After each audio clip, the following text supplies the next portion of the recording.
UTV ప్రేక్షకులకు నమస్కారం.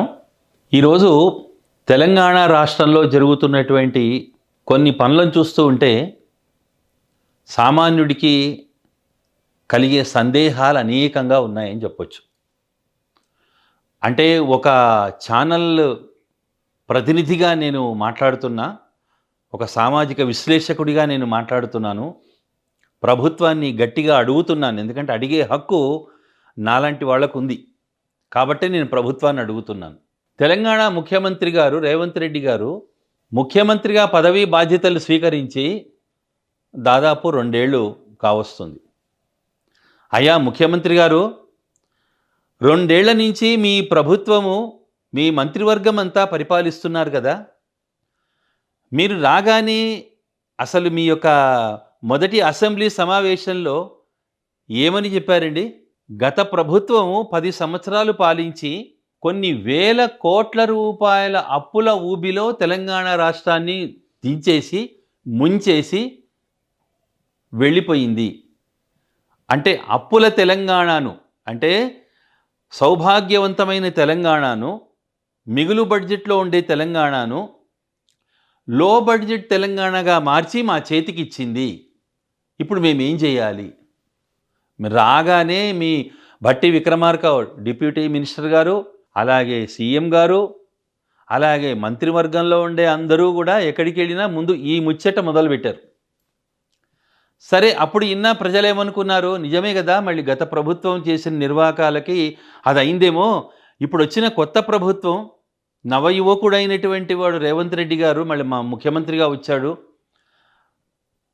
1000 కిలోమీటర్ల స్పీడ్తో మన రాష్ట్రాన్ని పరిగెత్తిస్తాడని ఎంతో ఆనందపడ్డారు ప్రజలంతా. కానీ ప్రజలంతా 2 ఏళ్ళు ఎదురు చూశారండి. ఏం చేస్తున్నారండి? ప్రజలకు ఇచ్చినటువంటి 6 వాగ్దానాలు ఏవైతున్నాయో, మళ్ళీ 6 గ్యారంటీలు ఏవైతున్నాయో, ఆ 6 గ్యారంటీల్లో మీరు అతి ప్రధానమైనటువంటి రైతు బంధు ఎంతమందికి ఇచ్చారు సార్? ఈరోజు ప్రజలు అడుగుతున్నారు. రైతు బంధు ఇచ్చారు. ఇంకా అతిపెద్ద జోక్ ఏంటంటే, ఈరోజు ఇందిరమ్మ చీరలు ఇస్తున్నారండి వీళ్ళు. ఇందిరమ్మ చీరలు ఒక్కొక్క చీరకు 1200 రూపాయలు. ఈ 1200 రూపాయల చీరను పల్లెటూళ్ళల్లో, అంటే స్థానిక ఎన్నికలు వస్తున్నాయి కదా, ఆ స్థానిక ఎన్నికల్లో గెలవడం కోసము ఇందిరమ్మ చీరల పేరుతో 1200 రూపాయల చీరను మళ్ళీ వాళ్ళ ఆధార్ కార్డుతో, వాళ్ళ ఫోటోతో, వాళ్ళ సంతకాన్ని తీసుకొని ఆడవాళ్ళకి చీరలు ఇస్తున్నారు. అంటే ఇక్కడ నాకు అనుమానం ఏం కలుగుతుంది అంటే, బ్యాంకుకు వెళితే బ్యాంకులో మేనేజర్ లోన్ ఎట్లు ఇస్తాడండి? నీ ఆధార్ కార్డు తీసుకురా, నీ ఫోటో పెట్టు, నువ్వు పలానా దగ్గర సంతకం పెట్టు అని అంటాడు. ఈ 3 తీసుకుంటున్నారు అమాయకులైనటువంటి గ్రామీణ ప్రజలు, ఆడవాళ్లతో, మహిళలతో తీసుకొని 1200 రూపాయలు మళ్ళీ వాళ్ళు రేపొద్దున వాళ్ళ చేత దాన్ని వసూలు చేసే అవకాశం కనిపిస్తుంది. ప్రతిపక్షాలలో గోల చేస్తున్నాయి ఇదే విషయం. నేను పొద్దున్నే ఒక నాయకుడు ఆ మీడియాలో మాట్లాడుతుంటే విన్న విషయం ఇది. నేను క్రియేట్ చేసి చెప్తున్నది కాదు. మళ్ళీ మహిళలకి ఇచ్చే ఇందిరమ్మ చీరల మీద, అలాగే ఇందిరమ్మ ఇళ్ల మీద, ఇలా మీరు ఏది కూడా మీ యొక్క పథకాన్ని, రైతు బంధు, రైతు భరోసా ఎక్కడిస్తున్నారండి? అడిగిన వాళ్ళ మీద మీరు ఒంటెద్దు కాలుతో అట్లా లేస్తున్నారే తప్ప మంత్రులంతా.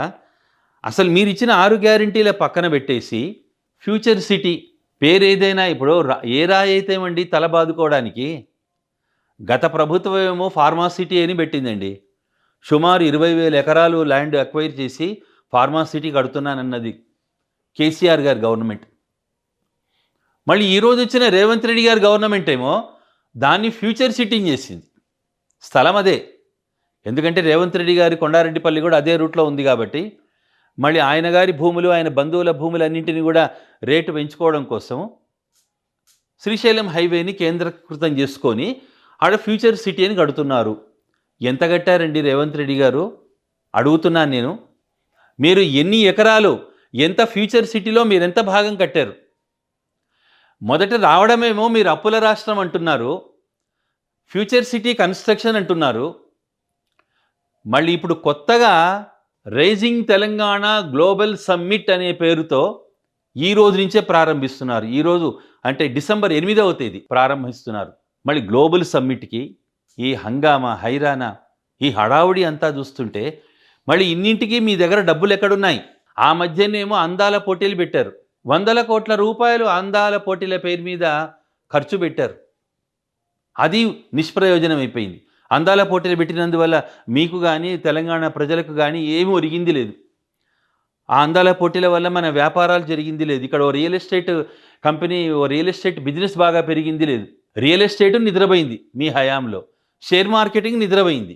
పోనీ ఉన్న రాష్ట్రాన్నైనా నెట్టుకొస్తారా అంటే గ్లోబల్ సమ్మిట్ పేర వందల కోట్ల రూపాయలు మీరు అందరి భారతదేశమంతా ముఖ్యమంత్రులను మంత్రులను పంపించేసి మీరు ఇన్విటేషన్లు ఇచ్చి ఇక్కడ ఏదో మేము చేస్తున్నాం అంటే ఒక రకమైనటువంటి హడావుడి సృష్టించడం తప్ప ఒక రకమైన జాతరం చేసి వదిలేయడమే.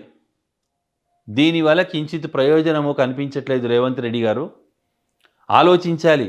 విఘ్నులైనటువంటి మంత్రులు శ్రీధర్ బాబు గారు, అలాగే బట్టి విక్రమార్క గారు, మంత్రులంతా కూడా చాలా గొప్పవాళ్ళు ఉన్నారు, అనుభవజ్ఞులు ఉన్నారు ఇప్పుడు తెలంగాణ మంత్రివర్గంలో. మళ్ళీ ఇంత ఖర్చు పెట్టి చేస్తున్నటువంటి దీని రిజల్ట్ ఎలా ఉండాలి? కొన్ని లక్షల కోట్లతో తెలంగాణకు రాబడి రావాలి. మళ్ళీ అది తీసుకురాగలుగుతారా మీరు? ఆ గ్యారంటీ మీరు ఇవ్వగలుగుతారా? ఇవ్వలేరు కదా. కాబట్టి ఇలాంటి హడావుడి కార్యక్రమాలు, అంటే ఫ్యూచర్ అనేది కనిపించినటువంటి కార్యక్రమాలు, తెలంగాణ ఫ్యూచరే ఇలాంటి కార్యక్రమాలు చేస్తే ఆగమ్య గోచరంలో పడుతుంది. కాబట్టి ఇప్పటికైనా సరే ఆలోచించండి, ప్రజలకు ఏం కావాలో. ఈరోజు నిత్యావసర వస్తువులు చుక్కలు అంటుతున్నాయి. ఈరోజు కనీసము జీతగాడు ఒక నెలకు 10,000 రూపాయలు సంపాదించేటువంటి ఒక సగటు మనిషి బ్రతకడం చాలా కష్టంగా ఉంది తెలంగాణ రాష్ట్రంలో. రైతులకు సరిగా పంటలు లేవు, సకాలంలో ఎరువులు అందించటం లేదు, మీరు సకాలంలో వాళ్ళకి కావలసినటువంటి ఏర్పాట్లు చేయటం లేదు. వర్షాలు వచ్చి వరదలు వచ్చి మళ్ళీ రైతులు కడగండ్ల పాలవుతున్నారు. రైతన్నలను రక్షించాలి, వ్యాపారులను వ్యాపారం చేసుకొనివ్వాలి.